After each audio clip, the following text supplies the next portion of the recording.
A championship belt hangs in Dana White's office in the UFC's sprawling new headquarters in Las Vegas. It is not unlike those that White has wrapped around the waist of UFC champions over the years, though White didn't have to take a punch to earn this one. It is a belt presented to him a few years ago by owners of the Palms Casino Resort in Las Vegas.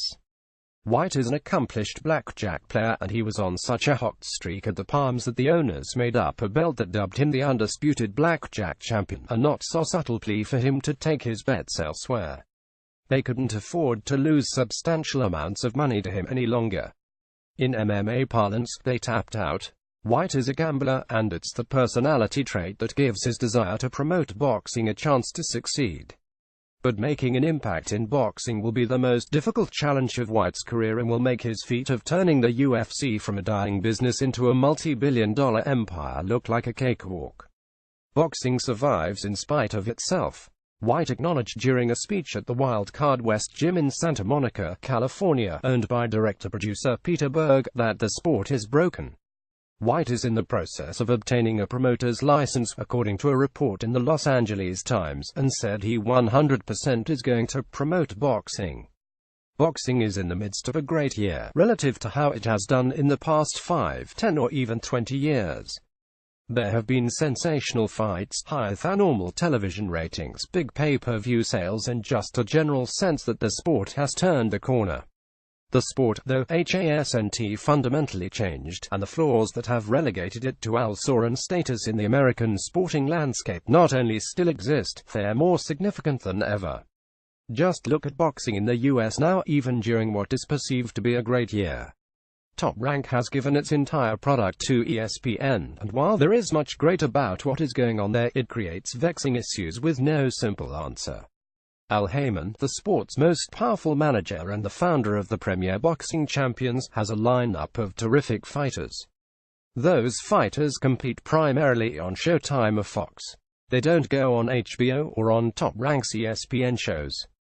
Dana White, far right, with Floyd Mayweather and Conor McGregor during the boxing promotion.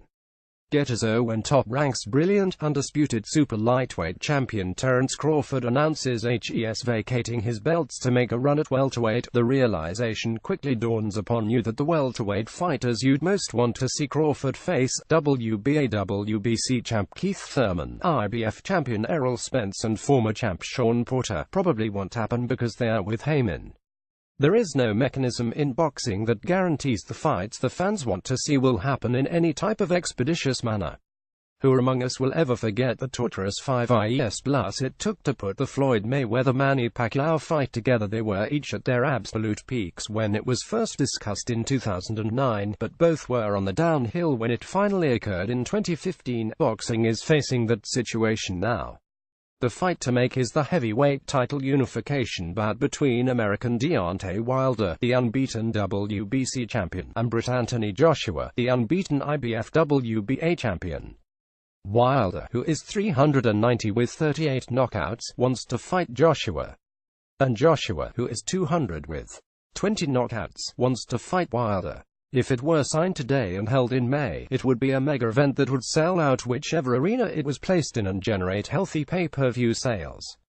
But it's not going to happen in the spring, probably won't happen in the summer, and there is at least a decent chance it doesn't occur at all in 2018. Joshua's promoter, Eddie Hearn, has done a brilliant job building the sport into the second most popular in the United Kingdom, behind soccer.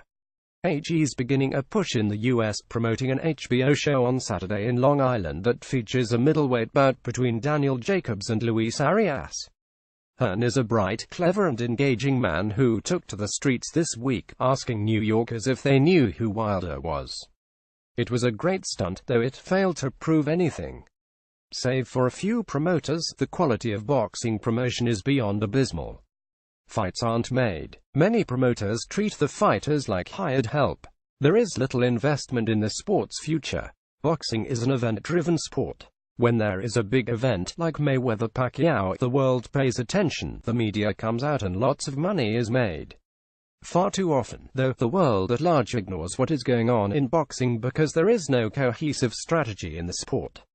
It's every man for himself. Into this breach steps White, who is arguably the greatest fight promoter who ever lived. Love him or hate him, you're ignoring the facts if you deny that. There are, though, major differences between 2001, when Whyte and then-partners Lorenzo and Frank Furter purchased the UFC, and 2018, when Whyte would presumably move into boxing. For $2 million in 2001, Whyte and the Furter brothers bought a hope and a dream. They loved mixed martial arts and believed, if promoted and presented properly, the public at large would as well.